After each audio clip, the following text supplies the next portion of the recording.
Okay, we're back with Deuteronomy chapter 9, Victory by God's Grace.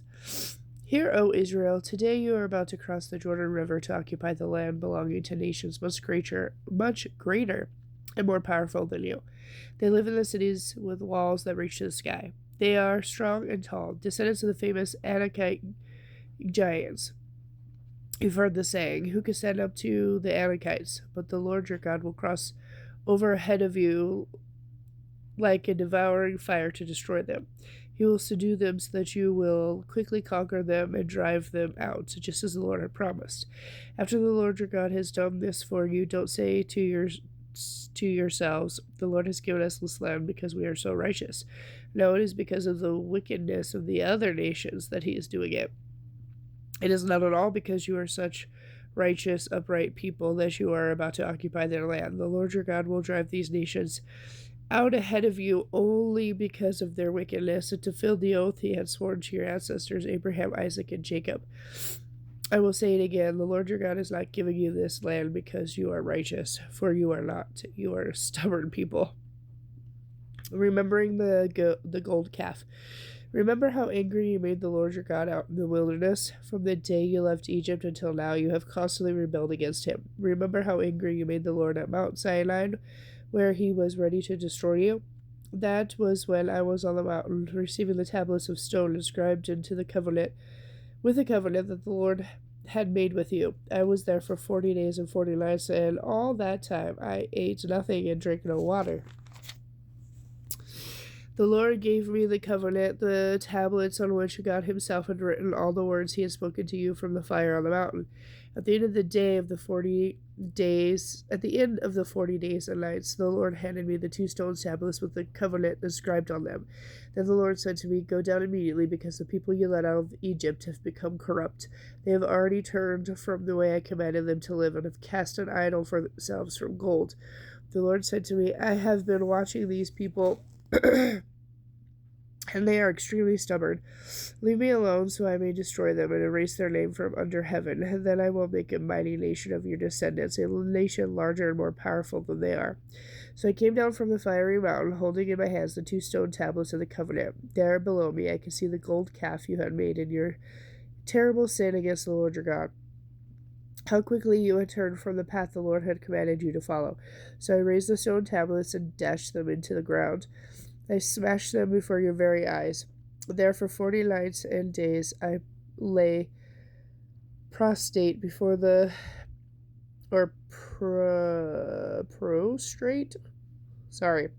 Lord, neither eating bread nor drinking water. I did this because you had sinned by doing what the Lord hated, thus making him very angry. How I feared for you, for the Lord was ready to destroy you. But again he listened to me. The Lord was so angry that he had wanted to destroy him. But I prayed for Aaron, and the Lord spared him. I took your sin, the calf you had made, and I melted it in the fire and ground it into fine dust. I threw the dust into the stream that cascades down the mountain. You also made the Lord angry at Taberah, Massa, and Kibarath Hatava, and at Kadesh Barnea. The Lord sent you out with this command, go up and take the land I have given you, but you rebelled against the command of the Lord your God and refused to trust him or obey him. Yes, you have been rebelling against the Lord as long as I have known you. That is why I fell down and lay before the Lord for 40 days and nights when he was ready to destroy you. I prayed to the Lord and said, O sovereign Lord, do not destroy your own people. They ate your special possession. They are your special possession, redeemed from Egypt by your mighty power and glorious strength. Overlook the stubbornness and sin of these people, but remember instead your servants Abraham, Isaac, and Jacob. If you destroy these people, the Egypts will say, the Lord destroyed them because he wasn't able to bring them to the land he had sworn to give them. Or they might say he destroyed them because he hated them. He brought them into the wilderness to slaughter them. But they are your people and your special possession, whom you brought from Egypt by your mighty power and glorious strength. Deuteronomy chapter 10, new tablets of stone. And at that time the Lord said to me, prepare 2 stone tablets like the first ones, and make a sacred chest of wood to keep them in. Return to me on the mountain, and I will write on the tablets the same words that were on the ones you smashed.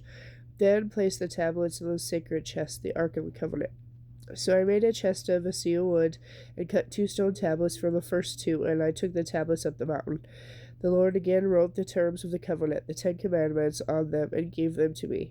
They were the same words the Lord had spoken to you from the heart of the fire on the mountain, as you were assembled below. Then came down and placed the tablets of the Ark of the Covenant, which I had made, just as the Lord commanded me, and the tablets are still there in the Ark. The people of Israel set out from the wells of the people of Jachin and traveled to Mosera, where Aaron died and was buried. His son Eleazar became the high priest in his place. Then they journeyed to Gada. Sorry, again, I don't know how to pronounce some of these.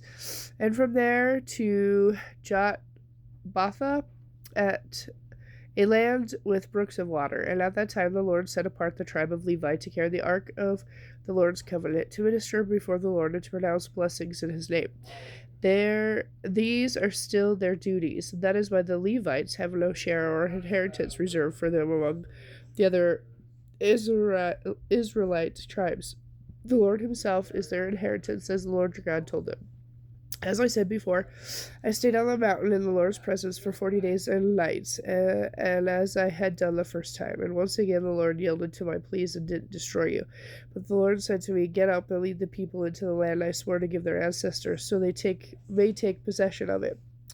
A call to love and obedience. And now, Israel, what does the Lord your God require of you? He requires you to fear him, to live according to his will, to love and worship him with all your heart and soul, and to obey the Lord's commands and laws that I am giving you today for your own good. The highest heavens, excuse me, and the earth and everything in it all belong to the Lord your God.